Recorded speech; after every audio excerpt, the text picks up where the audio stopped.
Today we're going to be talking about how we can enhance customer engagement with AI. Customers expect you to be relevant. So that means they want you to know who they are and know what they need without being creepy.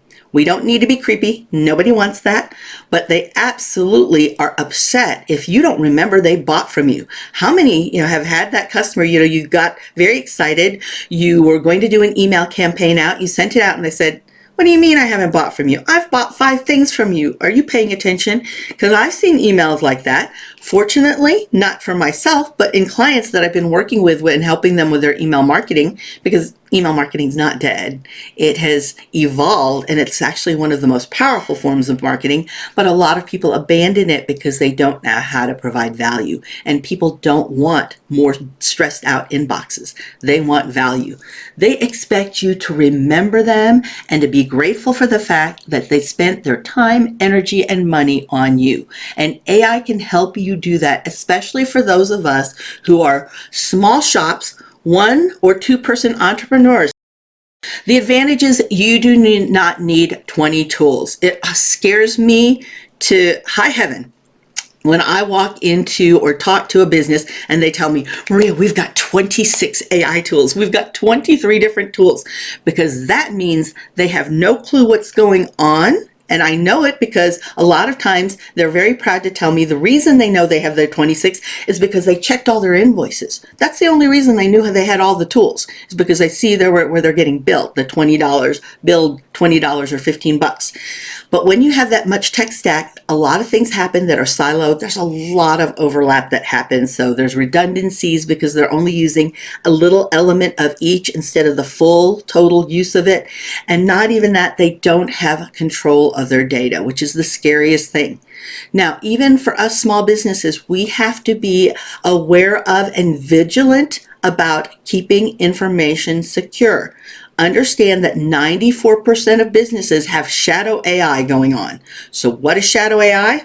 That is people using their own personal version or the free version of AI on their phone. They have no guardrails, nothing keeping your proprietary information from feeding and being able to be found in the public model, nothing to keep their customers or your employee or team member information private and not feeding the public model. So personalization can happen in your email, in your CRM, which is your customer relationship management tool. On website behavior, you can see what they're doing. Do they like to read this blog post? Do they not like to read this blog post? Do they tap on something? Do they spend time here? Do they watch the video? Do they finish the video? How are they interacting on your site? Do they go out to Facebook, Instagram, TikTok? Once they've seen information on your site, check your social cred.